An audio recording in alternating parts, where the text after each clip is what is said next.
Bonjour à tous, bienvenue dans les interviews Histoire sur Timeline Radio. Je reçois avec grand plaisir, et c'est la première fois, et j'en suis ravi et très honoré, l'historien Amit Bozarslan, grand spécialiste des sciences politiques, pour son dernier ouvrage. Je le montre à la caméra, Walpurgis, les révolutions de droite, 19e et 20e siècle chez Passé Composé. Bonjour Amit. Bonjour. Je suis vraiment très honoré. Il existe des nuits où tout bascule, des nuits où les repères disparaissent, où la raison recule, où quelque chose de plus sombre prend le dessus. Dans la tradition européenne, on l'appelle la nuit de Walpurgis, le moment où les forces du chaos surgissent et dansent. Et si le XXe siècle avait connu ses propres nuits de Walpurgis ? Des révolutions, non pas pour libérer, mais pour détruire. Des révolutions qui ne promettent rien, sinon la violence, la fusion et la fin de l'individu. C'est ce que vous proposez dans votre ouvrage, comprendre comment la révolution a pu changer de camp et basculer dans la nuit. Amit, c'est quoi une révolution en fait ? Parce que ça, on pourrait faire une émission d'1 heure sur ce que c'est qu'une révolution. Une révolution, voilà, effectivement, on peut faire plusieurs émissions d'ailleurs. Hein. Je dirais que la meilleure définition de la révolution a été donnée par Lénine et par Trotsky aussi. Je ne la porte pas dans mon cœur, je vous le dis tout de suite. Mais voilà, effectivement. C'est pas un problème, on fait pas de politique. Voilà. Non, c'est sûr, on fait du politique. Hein. Malgré tout, dans l'histoire, il y a aussi une dimension politique. Hein. Donc voilà, effectivement, pour eux, la révolution, c'est ce moment où les contradictions structurelles d'une société et d'un pouvoir apparaissent à la faveur d'une crise conjoncturelle. Et le haut n'est plus capable de dominer, et les dominés ne veulent plus être dominés. Et donc, effectivement, c'est cette situation dans laquelle on est dans l'incertitude. Les palais sont encore pleins, mais les palais ne décident de plus rien. Oui. La rue est pleine aussi, mais la rue n'a pas encore nécessairement investi les palais. Et donc, c'est ce moment vraiment dense qu'on définit comme une configuration révolutionnaire. Et très souvent, d'ailleurs, j'utilise le terme de configuration. Ça veut dire qu'une configuration est structurellement déterminée, oui. Mais en même temps, cette prédétermination, en quelque sorte, ne nous dit pas ce qui va se passer demain, parce que à chaque moment révolutionnaire, de configuration révolutionnaire, on a plusieurs issues possibles. Et on l'a vu récemment, par exemple, dans le monde arabe, 2011, c'était vraiment une parfaite configuration révolutionnaire. Les rues extrêmement mobilisées, mais le pouvoir qui n'est pas encore tombé. Le pouvoir tombe, dans certains cas, on s'achemine vers une indéterminée révolutionnaire. À d'autres moments, on vire vers une restauration ou vers l'établissement d'un nouveau pouvoir autoritaire.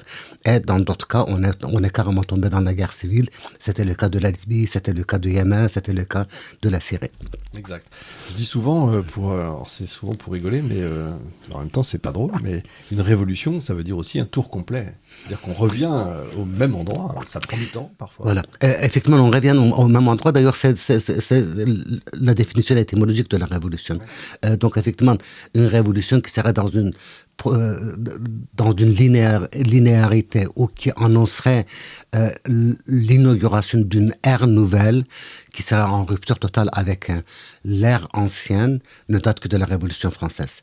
Voire, quand vous regardez la Révolution française initialement, cette révolution annonce le renouvellement du contrat entre la nation et le monarque. Oui, et ce n'est qu'à partir de 91-92, que Saint-Just l'annonce, Robespierre le confirme.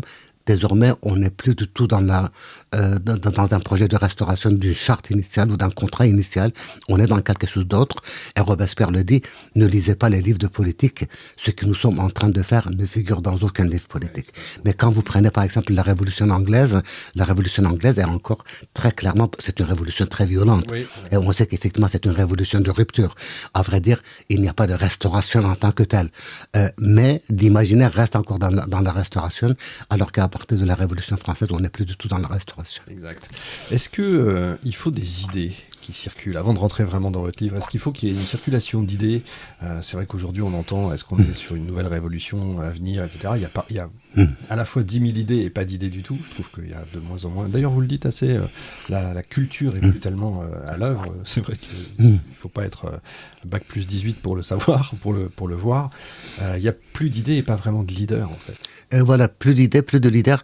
Je pense qu'effectivement, les idées jouent un rôle, mais les idées jouent un rôle non pas parce qu'elles sont nécessairement constructrice de quelque chose, mais tout simplement parce qu'on assiste à une crise épistémologique.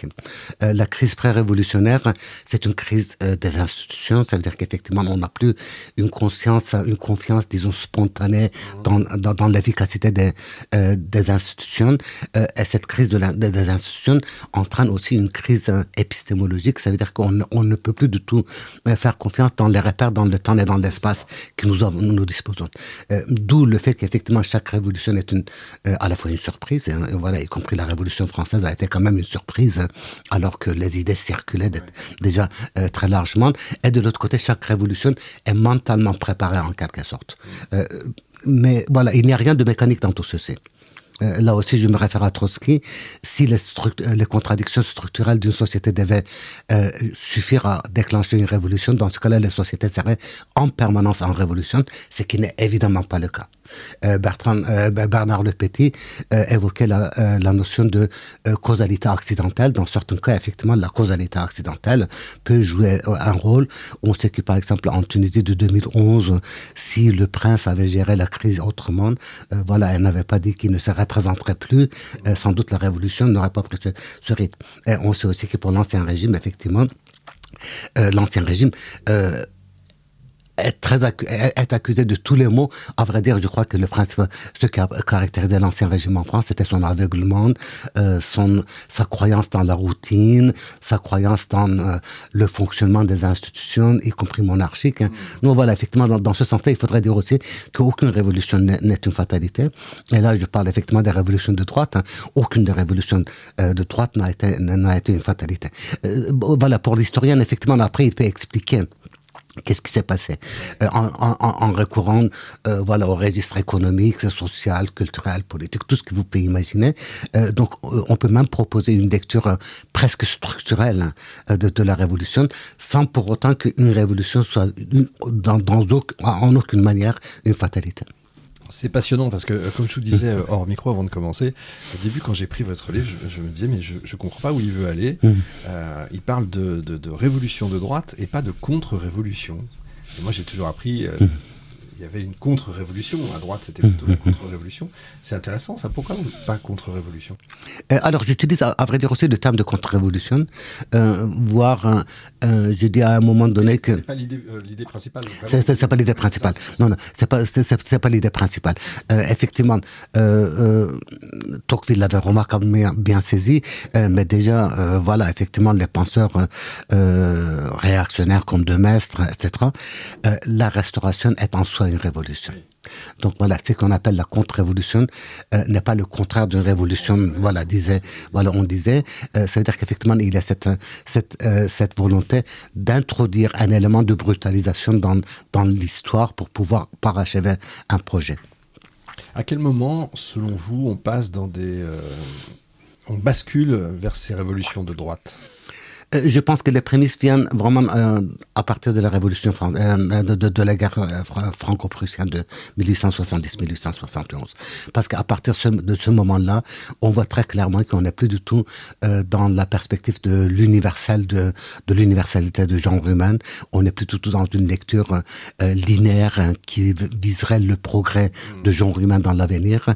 Cette idée qu'effectivement la nation se substitue à la classe et la nation est déterminée de par ses origines, culturellement ou politiquement, ou tout ce que vous pouvez imaginer. Et donc, la définition de l'aliénation change. Chez Marx, par exemple, mais Marx a finalement continue une tradition philosophique allemande, et d'ailleurs il le dit, voilà, sans égal, Marx n'est pas possible.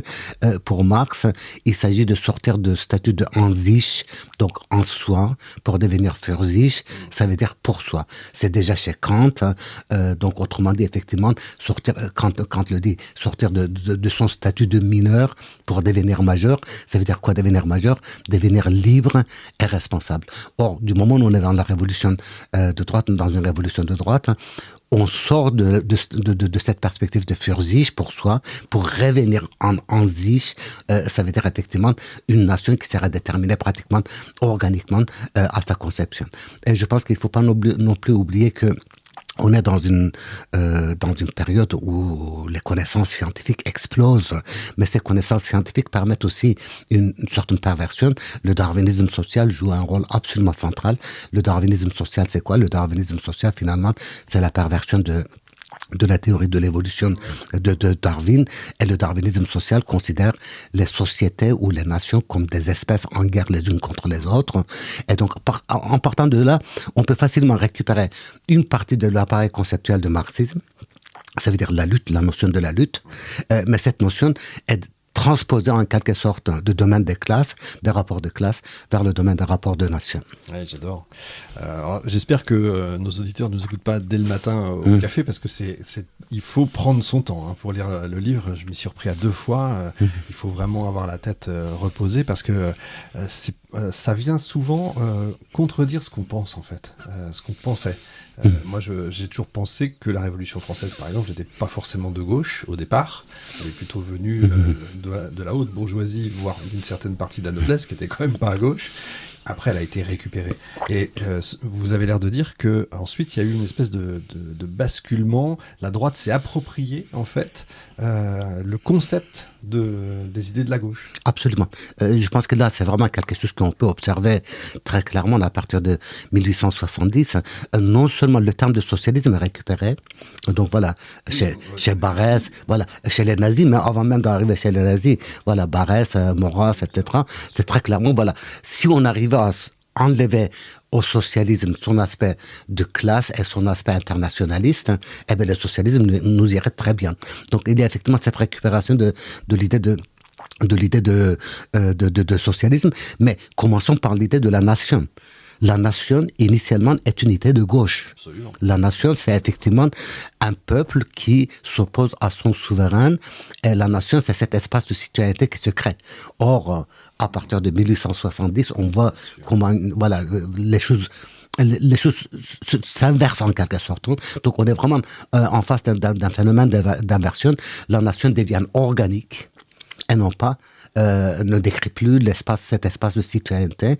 Ça veut dire quoi, un espace de citoyenneté? Un espace de citoyenneté, c'est à la fois un espace de consensus, parce que voilà, on a une territorialité, on a des institutions, on a tout ce que vous pouvez imaginer, et un espace de dissensus. Ça veut dire que rien n'est déterminé une fois pour toutes. Effectivement, il a la décision citoyenne, il a la volonté citoyenne qui intervient, il a la capacité de se projeter dans l'avenir autrement. Or, du moment où on pervertit la notion de nation pour le transformer en quelque chose d'immuable, en quelque chose d'organique, en quelque chose qui n'est même pas donné par la nature, mais qui est donné vraiment par la biologie. Parce que il faudrait aussi savoir que il y a un passage entre le romantisme du 19e siècle qui est très naturaliste. Ça veut dire quoi, le romantisme du 19e siècle? On refuse bien sûr les Lumières, on refuse l'héritage de la Révolution française, mais on estime que chaque nation a été créée par la nature pour accomplir une mission naturelle. Or, à partir de 1870-1890, on n'est pas dans ça, on est dans la biologisation. Et ce n'est pas du tout par hasard que quelqu'un comme Moltmann, que je cite, Ludwig Moltmann, qui précède le nazisme de plusieurs décennies, utilise le terme de socialisme biologique. Effectivement, oui, j'avais pas vu ça comme ça. Mais c'est passionnant. Je crois qu'avec ce livre, ce qui est important, c'est qu'il faut retirer ces lunettes du 21e siècle et nos lunettes d'aujourd'hui, parce qu'en fait, on a l'impression qu'à nouveau, tout est changé. La nation aujourd'hui, c'est certainement pas la gauche. C'est certainement pas la gauche. Voilà. Or, tout est bouleversé, en fait. Tout est bouleversé. Cette idée, voilà, prenons par exemple l'idée de régénérescence. Oui. L'idée de régénérescence, bien sûr, c'est la Révolution française. Après, c'est tout le 19e siècle de gauche. Mais la régénérescence signifie quoi? Ça signifie aussi la sortie de l'aliénation de l'homme, l'homme étant défini comme anthropos. Donc, Feuerbach utilisé le terme de Marx après lui, le terme de l'homme générique. Ah, donc voilà, comment régénérer l'homme générique? On est dans l'universel. On est dans une critique philosophique et anthropologique de l'homme. Oui, c'est ça. Or, quand vous passez de cette idée à la régénérescence de la nation par la violence, par la guerre, ou la régénérescence de l'homme par la guerre. Hein. Et donc, du coup, effectivement, je pense que le concept de la violence change aussi. Cela est quelque chose de très important. Bien sûr, le 19e siècle est un siècle violent, infiniment moins violent que le 20e siècle, mais l'idée que, voilà, finalement, la guerre, elle est naturelle. Proudhon le dit, que la violence est l'accoucheuse de la société. Marx le théorise. Mais bon, on est quand même dans sortir d'une ère pour entrer dans une autre ère. Mais on n'est pas dans cette idée de la destruction de l'universel par la violence. Et aujourd'hui, on est dans une crise ontologique, c'est-à-dire que l'homme se perd, en fait. L'homme se perd. Se perd totalement, il n'a plus confiance en lui et en rien. Et là, ça devient dangereux. Voilà. Et dans les années 1910-1920, on vit déjà cette crise. Hein. Donc voilà, on vit déjà cette crise parce qu'effectivement, là aussi, la gauche a un fétichisme des masses populaires. Mais voilà, arrête la montrer masse, ça veut dire massification, ça veut dire la fin de l'individu, ça veut dire effectivement une délégation. Une délégation de quoi ? Une délégation de la volonté, mais aussi une délégation de projection de soi dans l'avenir, une délégation de décision, une délégation cognitive. Ça veut dire qu'effectivement, à un moment donné, l'individu ne s'estime pas comme le pilier central d'un monde à construire. Donc, ce transfert de compétences, y compris en termes cognitifs, c'est extrêmement important. Et cela va déboucher par la suite, effectivement, à l'émergence de Führer, à l'émergence de Duce, à l'émergence de cette idée de l'homme qui incarnera la masse. Bien sûr. La notion de nation est fondamentale. Absolument. C'est quasiment le pilier. Pourquoi ça devient central ? C'est justement parce qu'il y a eu ces dérives, parce qu'il y a eu ces guerres, parce qu'il y a eu... C'est curieux, il y a eu tout le temps des guerres. Il y a eu tout le temps des guerres. Voilà, je pense que là, on peut peut-être se référer peut-être à Jacques Banville, voilà. Pas quelqu'un de gauche, hein, Action française. Non. Mais voilà. Mais l'une des figures les plus importantes de l'Action française, et il dit... Voilà, vous avez déclenché une guerre démocratique. Ça veut dire qu'effectivement, tout le monde est désormais impliqué. Comment vous allez pouvoir sortir de cela ?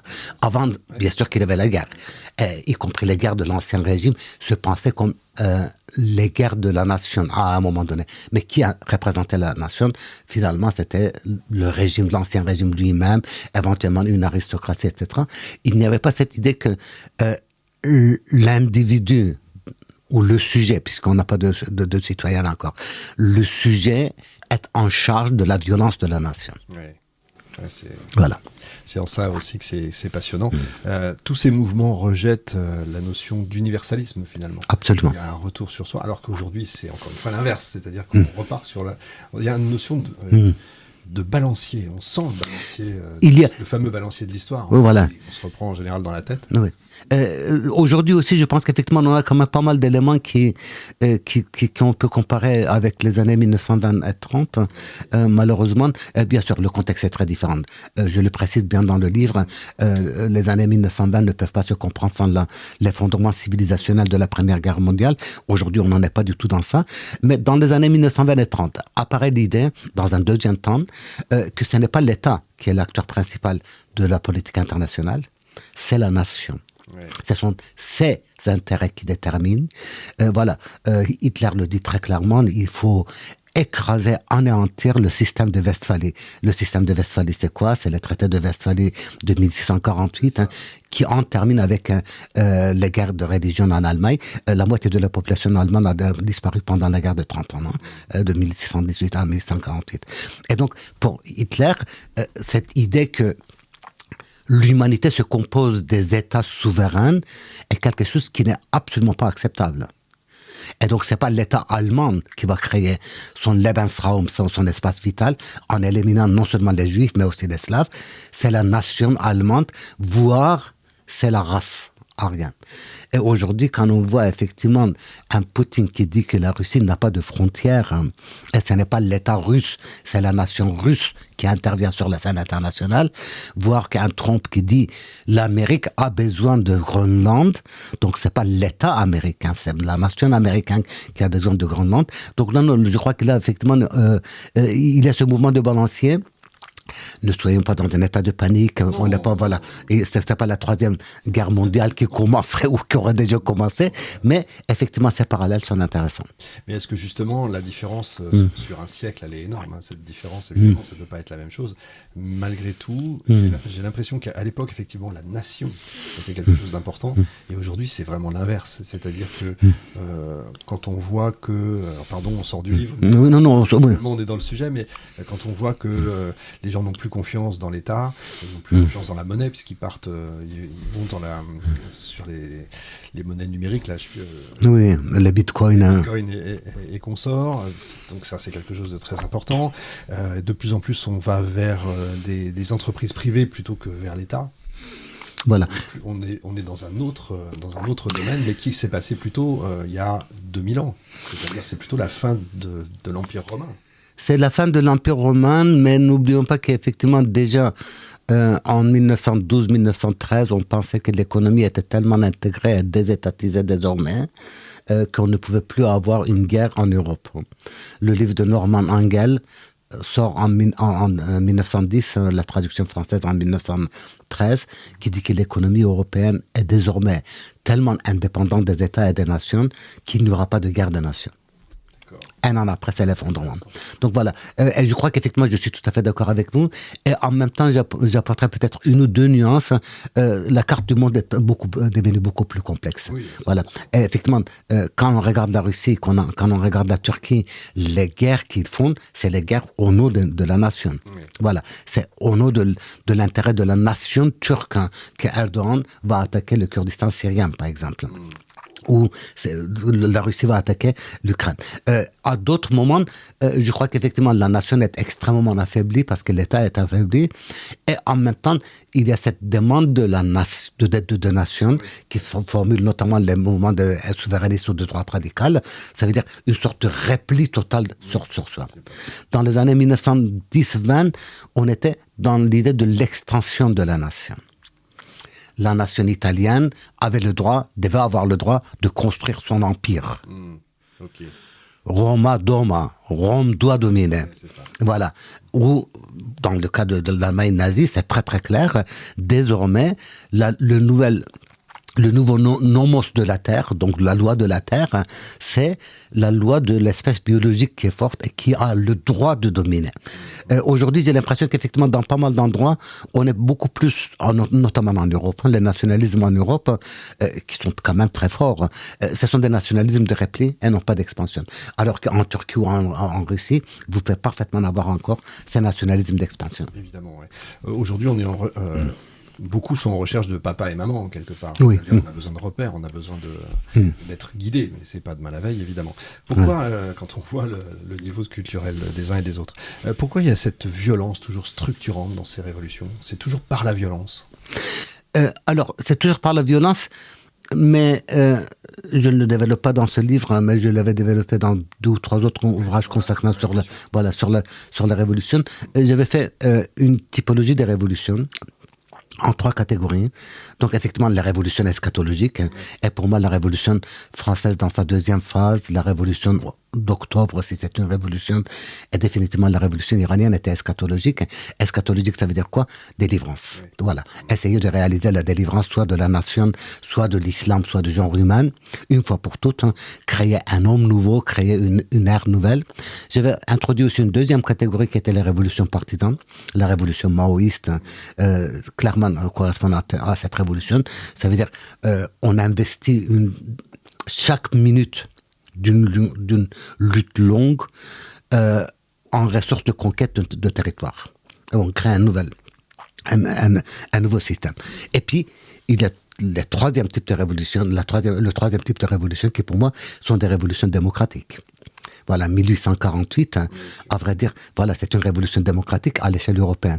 Et surtout, je crois qu'il ne faut pas oublier qu'on a vécu en Europe, entre 74 et 78, une série de révolutions démocratiques, la sortie de la Grèce, du Portugal et de l'Espagne, de la dictature. Donc, voilà.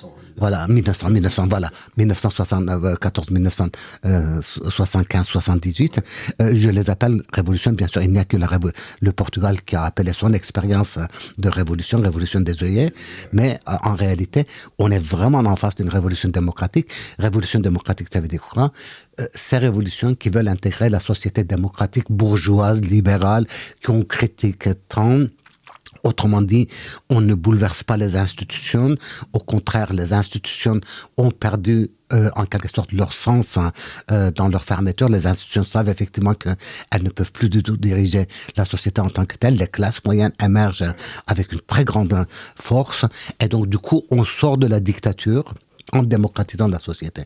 Donc, je n'écarte pas l'hypothèse qu'effectivement, certaines révolutions soit des révolutions démocratiques. Et à vrai dire, quand vous regardez les révolutions arabes de 2011, qui m'avaient beaucoup intéressé, parce que bon, voilà, je suis du Moyen-Orient en même temps, donc ces révolutions, c'était des révolutions démocratiques, initialement, avant de virer, voilà, avant de déboucher sur un scénario de restauration ou de guerre civile, c'était des révolutions démocratiques. Alors, votre nom, c'est turc? Kurde. Enfin, non, voilà, le nom est turc, mais moi-même, je suis kurde. D'accord, très bien. La révolution, justement, la 78 en Iran, c'est droite ou gauche? Alors, c'est quelque chose de très étrange. La révolution de 77-79 commence comme une révolution de gauche. Populaire, initialement élitiste. Oui. Initialement élitiste parce qu'effectivement, c'est quand le président Carter, à l'époque, qui veut sortir effectivement de l'héritage de la guerre de Vietnam et de cette image de l'Amérique impérialiste, voilà, annonce que désormais l'Amérique serait préoccupée essentiellement par les droits humains. Et en Iran, le Goethe Institute de Téhéran organise une série de soirées poétiques. Et donc, initialement, il n'y a que des poètes de sensibilité et de cœur de gauche. Mais une gauche, voilà, qu'on peut définir comme libérale malgré tout, qui participe. Et puis après, les choses dérapent, voilà, effectivement. Dans un premier temps, ce sont des organisations de gauche qui sont très, très actives.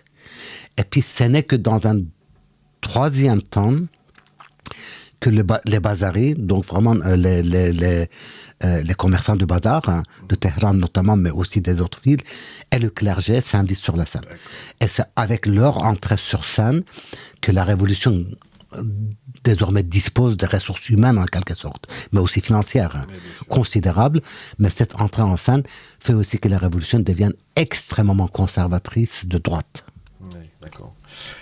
C'est un autre sujet, on n'aura pas le temps de l'aborder aujourd'hui, mais c'est vrai que l'ingérence étrangère dans une révolution, quelle qu'elle soit, ça c'est un sujet qui peut être intéressant. Qui est très intéressant. Déjà, on le connaît dans le cas de la France. Je veux dire, la radicalisation de la Révolution française ne pourra pas s'expliquer sans le fait que, voilà, il y a eu une guerre quand même, voilà, des anciens régimes, évidemment. Voilà, des anciens régimes européens, voilà. Oui, bien sûr, effectivement.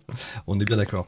La première révolution de droite, ce serait quoi pour vous, donc les fascistes italiens? Voilà, je dirais le fascisme italien, le bismarckisme peut être considéré comme une révolution. Et d'ailleurs, Marx et Engels le définissent comme une révolution. Voilà, Engels, quand il dit, enfin, vous nous accusez de faire d'être révolutionnaire, mais les premiers révolutionnaires, c'est vous, Monsieur Bismarck. Mais disons que là, on est encore dans une révolution qui est encadrée. C'est une révolution en quelque sorte de l'État, d'en haut.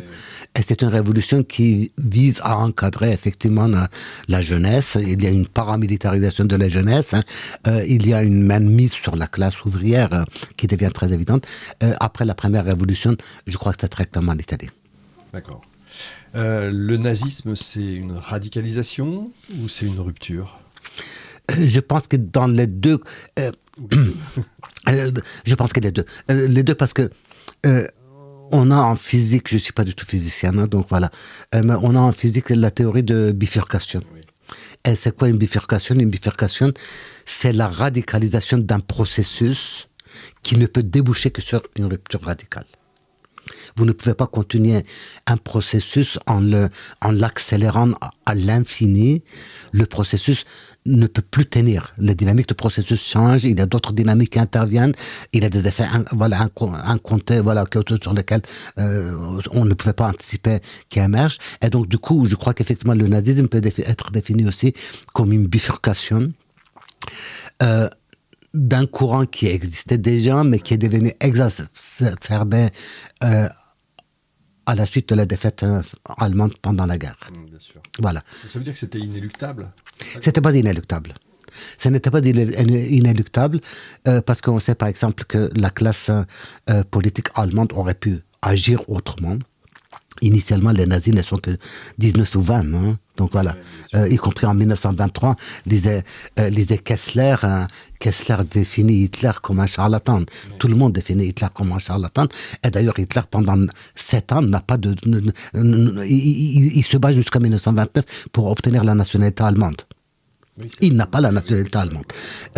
Après, par exemple, on sait que si le Parti communiste n'avait pas adopté une politique vraiment d'aveuglement total et avait accepté de collaborer avec les sociodémocrates allemands, voilà, ils avaient quand même une majorité électorale. Ouais, donc, ce n'était absolument pas... Johann Chapoutot analyse cela très bien dans son livre qui s'appelle Les irresponsables. Je pense que là, il y a quand même quelque chose qui relève de l'agentivité humaine, oui, pour utiliser ce terme absolument barbare, ou l'aveuglement humain. C'est impressionnant de voir qu'à la fois en Espagne, en Allemagne, l'Italie est différente. Les gauches, n'ont pas compris que l'enjeu principal était de défendre la démocratie bourgeoise et non pas de faire la révolution. La révolution était hors de leur portée, alors que la protection de la société démocratique bourgeoise était de leur portée. La vraie rupture, c'est la Première Guerre mondiale, en réalité. La première, oui. Rebat les cartes, en fait. Voilà. La Première Guerre mondiale, déjà 1870, constitue une rupture dans l'universel. Mais la Première Guerre mondiale, dans l'échelle de l'effondrement, des millions de morts, comment convaincre après les vétérans de revenir à un ordre normal bourgeois. Je crois que Elie Halevi, un excellent observateur français, l'a remarquablement bien vu lorsqu'il dit non, voilà, effectivement, il définit le nazisme et le fascisme comme la philosophie des vétérans. Et Karl Kraus le précise aussi, comment vous allez demander à ces soldats de revenir et de déposer les armes. En France et en Angleterre, la situation est différente parce que voilà, la victoire est là, mais on sait combien la guerre a traumatisé les sociétés. On sait que le deuil est pratiquement interdit et le pacifisme absolument incroyable, plus jamais ça, a quand même ouvert aussi le chemin vers le nazisme. On sait qu'en 1936, quand l'Allemagne nazie a remilitarisé le Ruhr, c'était juste un bluff. Hitler avait donné l'ordre aussi de se retirer tout de suite si jamais la France a réagi. Voilà, la France n'a pas réagi. Ouais. Il y en a des voilà, comme ça. Hein, on pourrait... Pourquoi 1789 reste un peu la mère de toutes les révolutions? Ils se réfèrent tous à 1789. Pourquoi? Parce que c'est le modèle parfait? C'est là qu'effectivement on a votre idée de contre-révolution apparaît. Hein. Ouais. Voilà. Parce qu'effectivement, quand on regarde l'histoire française,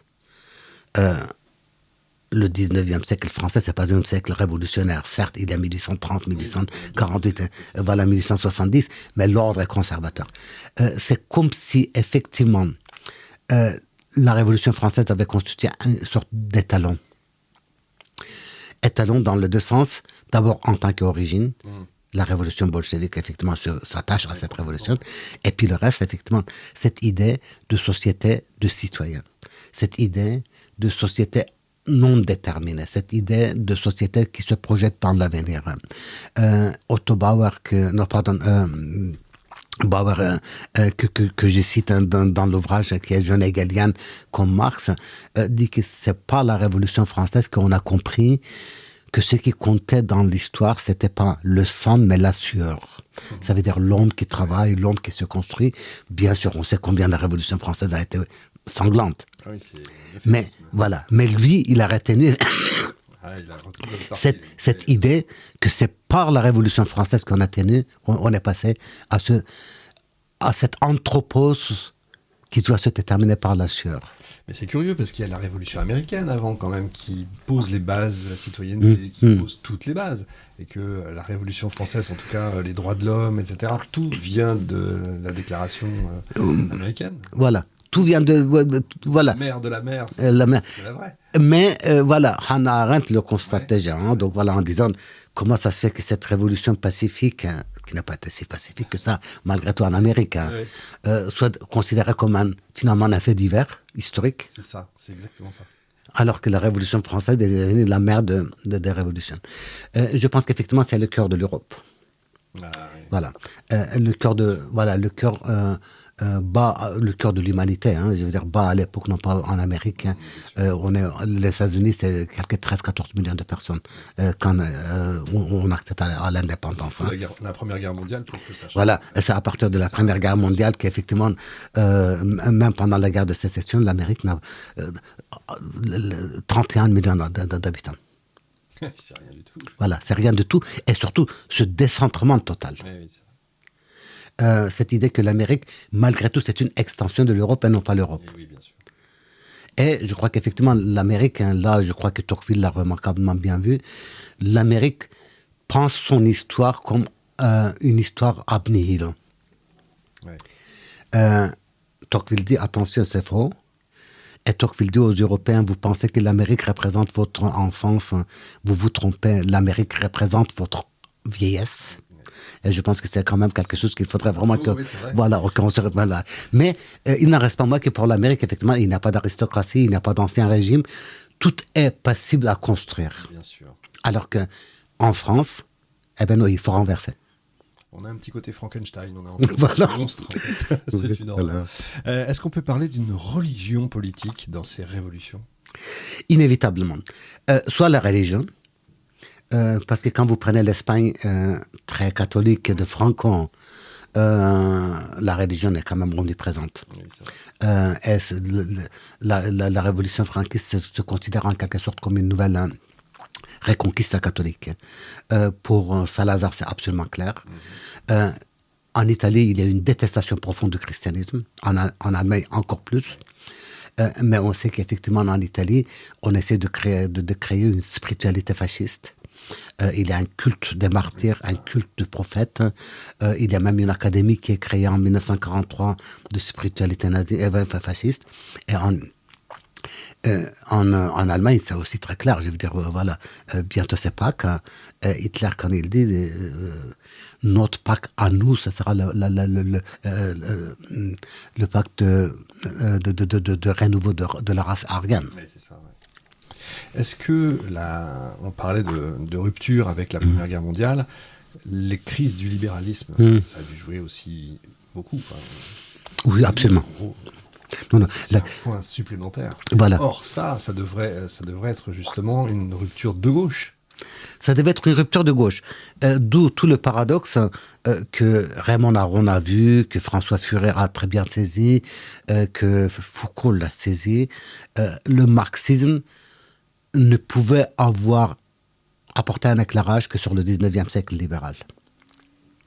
À la limite, le marxisme faisait partie de ce monde libéral dont il était le courant le plus critique. Évidemment. Et donc, du coup, une fois qu'on a anéanti le libéralisme, ce monde libéral, bourgeois, démocrate, la critique de ce monde lui-même devient extrêmement difficile. Ouais, je comprends, ouais.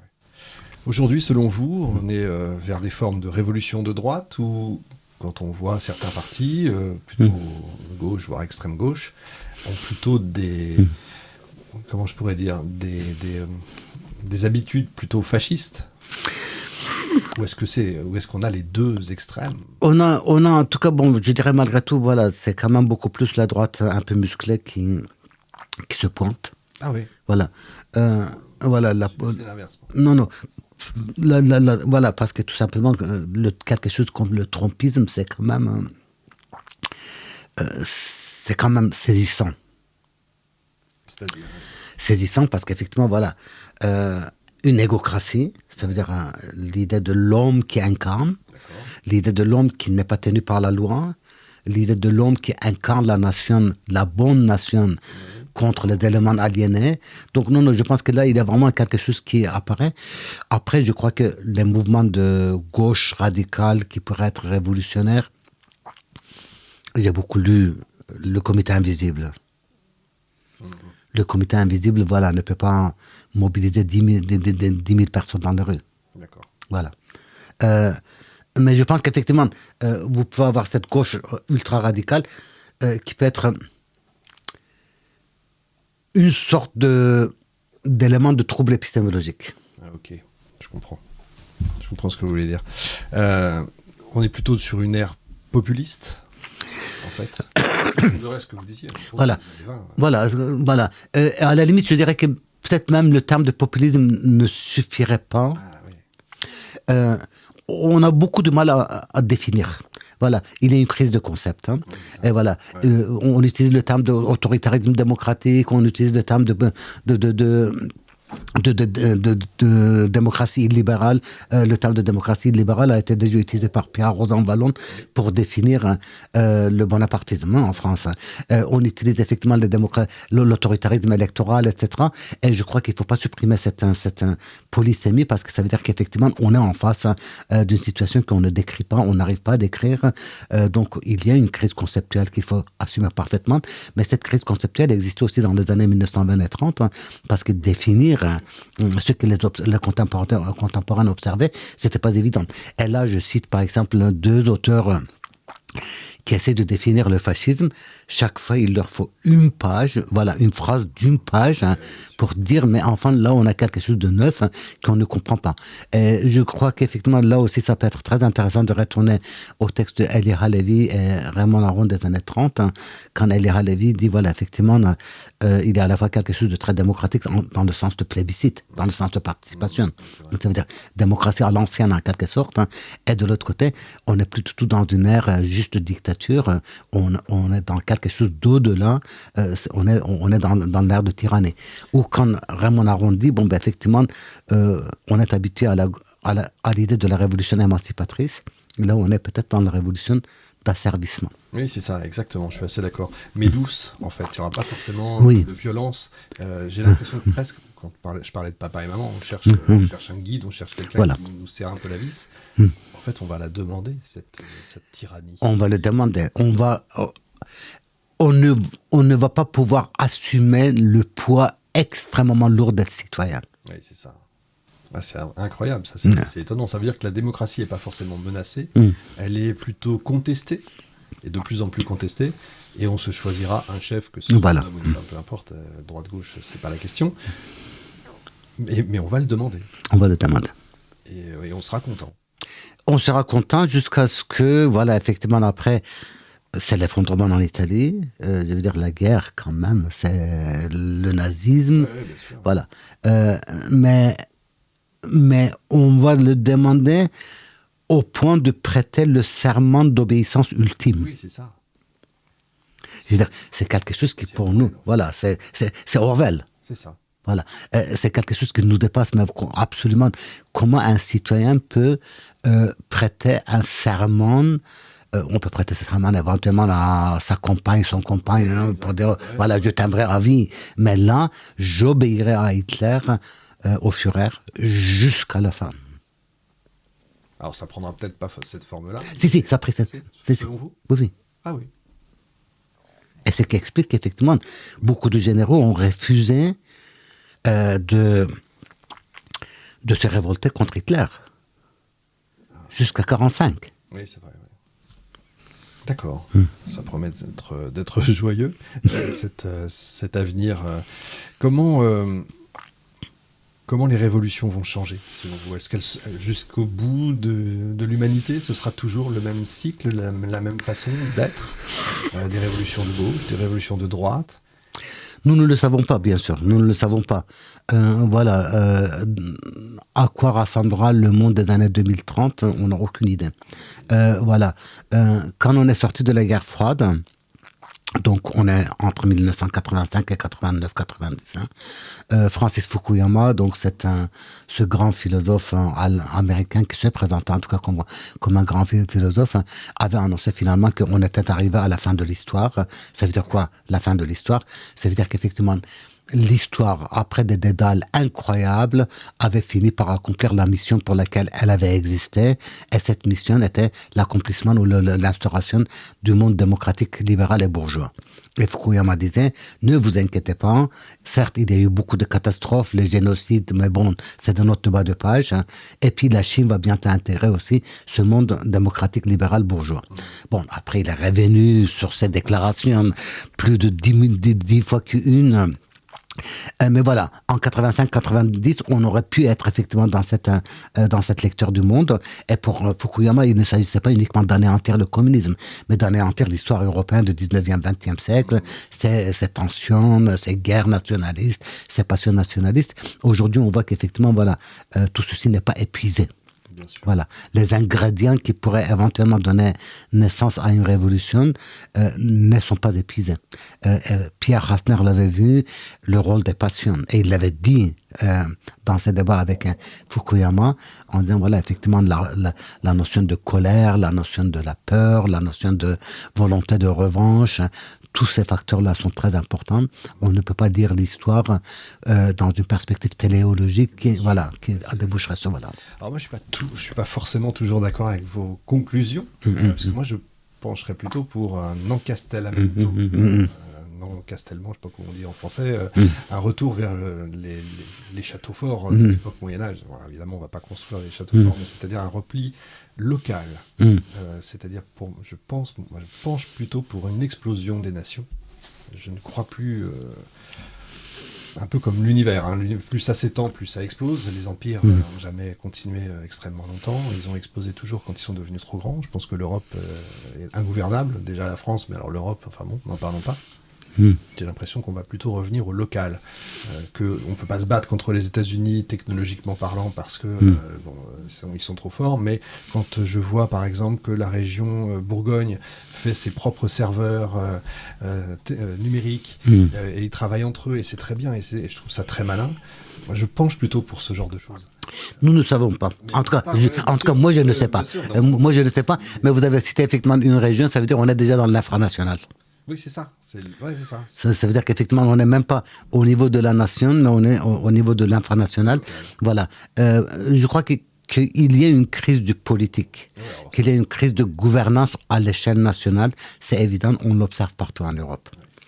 D'où certaines volontés de transférer beaucoup de pouvoir, une partie de souveraineté aussi vers l'Europe, ça veut dire le supranational, ou alors vers les régions, ça veut dire repenser la démocratie, pas seulement l'organisation de la vie quotidienne, mais aussi repenser la démocratie à l'échelle du pouvoir local. C'est ça. C'est intéressant. Voilà, et je pense que cette crise, c'est vraiment une crise qu'on observe partout en Europe. D'accord. Et peut-être en partie aux États-Unis. Oui, c'est vrai que c'est le Texas qui veut faire sécession. Et voilà. C'est passionnant. Hein, c'est passionnant. Votre livre est extraordinaire. Alors, il faut prendre le temps. Hein. Vraiment, prenez le temps de le lire parce que ça vaut le coup. Walpurgis, les révolutions de droite, 19e, 20e siècle. Amit Mozarslan, vous êtes formidable. Je vous montre le livre. Vous revenez quand vous voulez. Avec plaisir. Votre livre, Les Révolutions. Parce que ça, je vais me plonger dedans dans les prochaines vacances. Parce que là, il va falloir des vacances. D'accord. Vraiment, merci beaucoup. Merci à vous. Merci de l'invitation. Prochaines émissions. Merci à tous.